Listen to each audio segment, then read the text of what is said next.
Je suis là car à la suite du dépôt par le préfet d'Artoux de son étude, de son rapport auprès du Premier ministre, le Premier ministre m'a chargé de venir sur le terrain pour parler d'une éventuelle nouvelle métropole qui serait le résultat d'une fusion de la métropole actuelle et du département des Bouches-du-Rhône.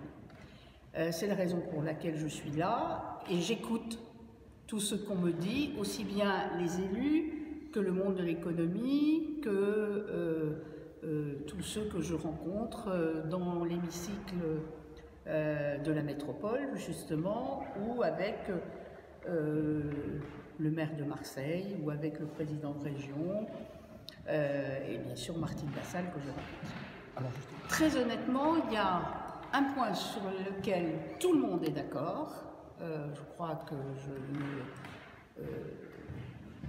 je ne change pas la réalité en vous disant cela, c'est que tout le monde dit qu'il faut que la métropole évolue. Alors, pour des raisons parfois un peu diverses, mais que la métropole telle qu'elle existe aujourd'hui ne donne pas satisfaction.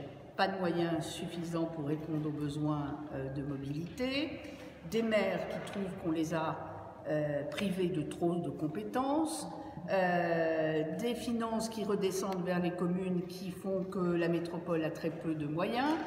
Il y a donc une nécessité de revoir le fonctionnement de la métropole. D'accord.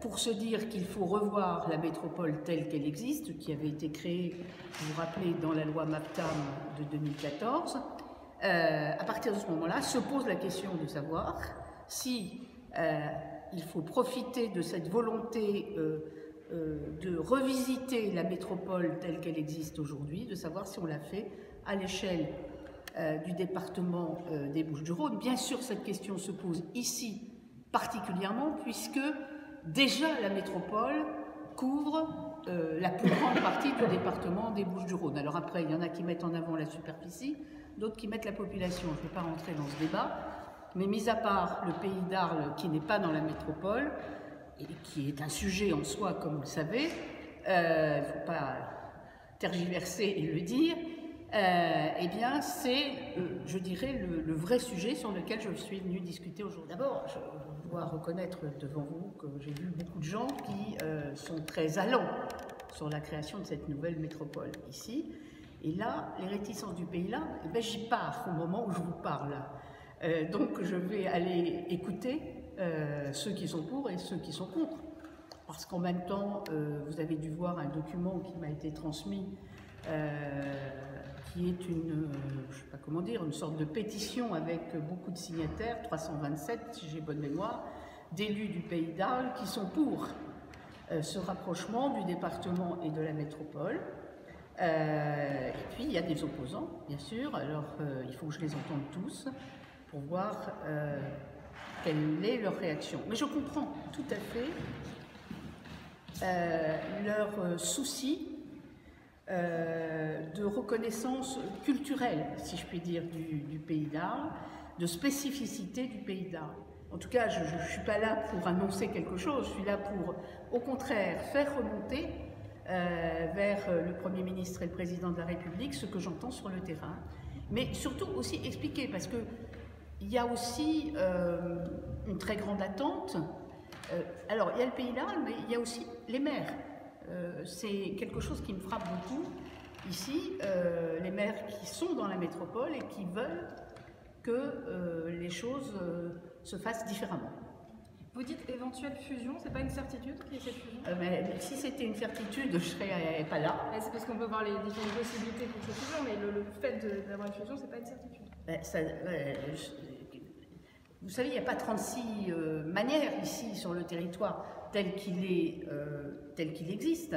Soit on reste en l'état, et ça, j'ai vraiment compris que personne ne le souhaitait. Soit on fait autre chose, et cette autre chose passe par la fusion des deux mots. Métropole est une chose, mais une intercommunalité, on entend des mêmes questions qui me sont posées dans d'autres territoires. Que devient la partie de ce territoire qui est dans l'intercommunalité? Que devient le pays d'Arles dans la métropole? Tout est question de la manière dont on gère les compétences, à quel niveau sont les compétences et comment peuvent-elles être aussi appliquées de manière déconcentrée à l'intérieur d'un territoire. Il y a beaucoup de sujets et je crois qu'il est nécessaire de faire beaucoup de pédagogie pour expliquer comment peut fonctionner un territoire par subsidiarité, c'est-à-dire en exerçant les compétences au bon niveau et en ayant une gouvernance souple qui peut se territorialiser. La décision doit, comment dire, à mon avis personnel, se prendre assez rapidement pour savoir si on fait ou si on ne fait pas, puisqu'il y a des échéances électorales qui arrivent, notamment il y a des municipales dans un an, et sur le plan démocratique, il serait quand même heureux de savoir, quand il y aura les municipales, comment les choses vont s'organiser. Alors après, elles peuvent s'organiser plus tard, après les municipales, mais en tout cas, il faut, comment dire, avoir les données du problème, les cartes en main pour les municipales.